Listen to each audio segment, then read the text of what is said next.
Je me souviens de la première fois où je l'ai vu. Il ne faisait pas de bruit, mais je l'ai senti avant même de l'apercevoir, comme une petite vibration dans l'air, un mouvement discret dans mon périmètre. Les humains ont cette manie de croire qu'ils arrivent quelque part sans être annoncés. Pourtant, la Terre parle avant eux.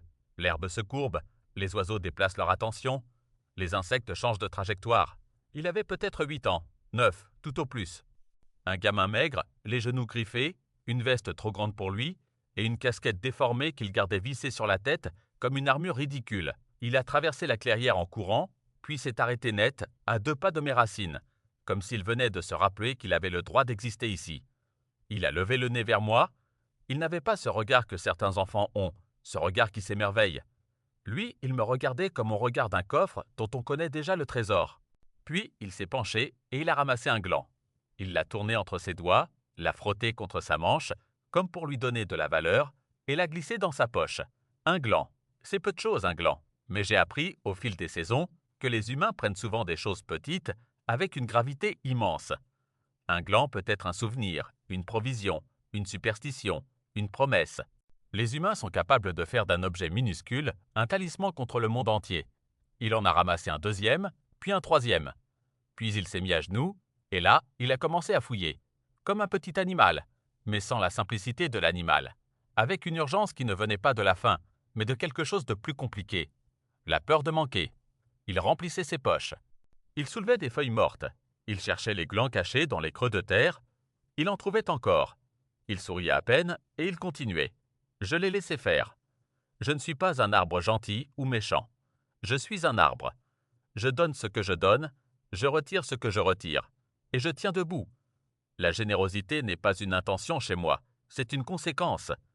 Mes glands tombent parce que c'est ma nature. Qu'un enfant les ramasse n'est ni un vol ni une offrande, c'est un événement.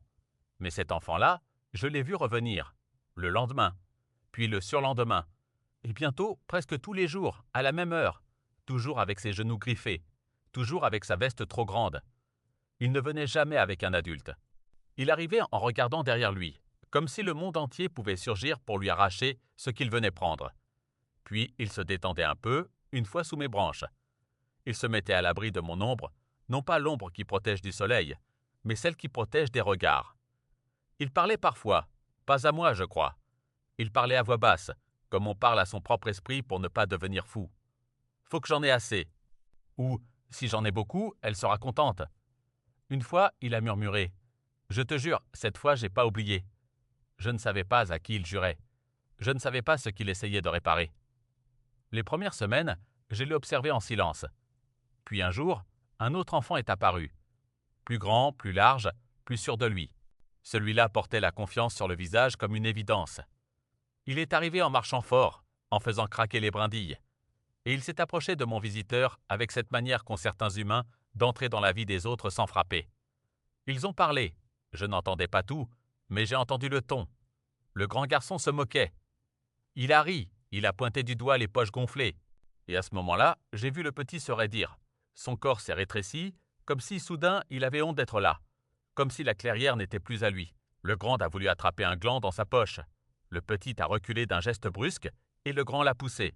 Pas fort, mais assez pour que le petit tombe à genoux dans les feuilles humides. Et là, j'ai vu quelque chose que je reconnais. Je l'ai vu chez des soldats, chez des mères, chez des vieux, chez des chiens. Cette minute où l'on décide si l'on va se battre ou disparaître. Le petit a serré les dents, il n'a pas pleuré. Il s'est relevé lentement et il a dit quelque chose. Une phrase courte. Je n'ai pas entendu les mots exacts, mais j'ai entendu le poids. Le grand a ricané, puis il est parti. Le petit est resté.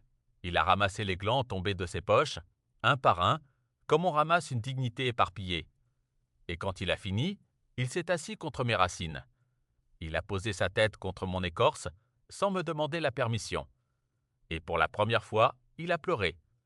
Pas un gros chagrin bruyant, un chagrin contenu, presque silencieux, comme si ses larmes étaient une chose qu'il n'avait pas le droit de gaspiller. Je ne pouvais pas l'aider, je ne pouvais pas lui dire que la honte n'est pas la sienne. Je ne pouvais pas lui promettre que ça irait mieux. Je ne peux promettre que des saisons. Et même ça, je ne suis pas sûr de les voir toutes. Alors j'ai fait la seule chose que je sais faire. J'ai tenu. J'ai laissé mon ombre le couvrir. J'ai laissé le vent parler pour moi. Et j'ai attendu. Un matin, il est arrivé avec une boîte en métal cabossée. Il l'a posée au pied de mon tronc, il a ouvert le couvercle et il a commencé à y déposer des glands, avec précision, avec soin, comme si chaque gland était une pièce d'un puzzle qu'il devait absolument terminer. Puis il a sorti un petit carnet. Il avait les pages gondolées, comme un carnet qui a connu la pluie et la poche d'un enfant. Il a griffonné quelque chose, puis il a refermé le carnet, et il a murmuré « Là, au moins, c'est vrai ». Il a regardé autour de lui, inquiet, et il est reparti en courant. Ce jour-là, j'ai compris.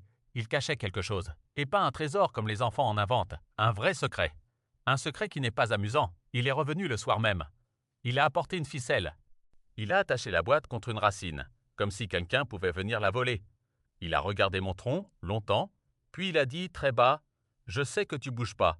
Je sais que tu racontes rien. » Il parlait de moi comme d'un adulte fiable. Les humains font ça parfois. Ils confient leur confiance aux choses qui ne peuvent pas les trahir.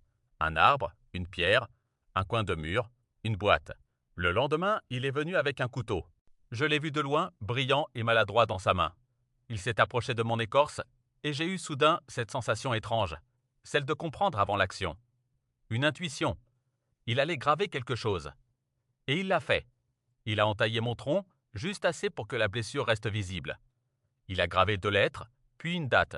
Je ne dirai pas la date, pas par secret, mais parce que les dates pour moi sont des feuilles. Elles tombent toutes un jour. Puis il a gravé un mot, un seul, ma main. Il a reculé, a regardé, a avalé sa salive, et il a murmuré « Comme ça, j'oublierai pas ». Je ne sais pas si sa mère était morte. Je ne sais pas si elle était partie. Je ne sais pas si elle était juste absente, même en étant là. Mais j'ai compris que ce mot était une corde qu'il lançait dans le vide pour ne pas tomber. Les semaines ont passé, les glands se sont faits plus rares, la boîte s'est remplie, le petit venait moins souvent, puis un jour, il n'est pas venu du tout. Ni le lendemain, ni le surlendemain. La clairière a retrouvé son calme. Et ce calme-là était différent. Comme une pièce où l'on a enlevé un meuble et où l'air garde encore la forme de l'absence. Je me suis demandé ce qu'il était devenu. Mais je ne peux pas aller voir. Je ne peux pas courir après les humains. Je ne peux pas réparer leur vie. Je suis un témoin qui ne peut témoigner à personne. Puis, un après-midi, il est revenu. Il avait grandi, peut-être 15 ans, le visage plus dur, les épaules plus lourdes. Il marchait avec cette lenteur qu'ont les adolescents quand ils veulent sembler adultes, mais que leur corps n'a pas encore fini de comprendre. Il s'est arrêté devant moi. Il a touché l'inscription. Ma main. Il a fermé les yeux. Et il a soufflé. J'ai tenu, tu vois, j'ai tenu. Il n'y avait personne avec lui, mais il parlait comme si quelqu'un était là. Puis il a sorti un objet de sa poche. Une petite médaille. Il l'a posée au pied de mon tronc, à côté d'une feuille, et il a dit « Je l'ai eue, j'ai pas lâché. Je ne savais pas ce que c'était. Une récompense? Une preuve? Un souvenir? Mais je savais, à son ton, que c'était important. » Il a regardé la clairière comme si c'était un vieux rêve.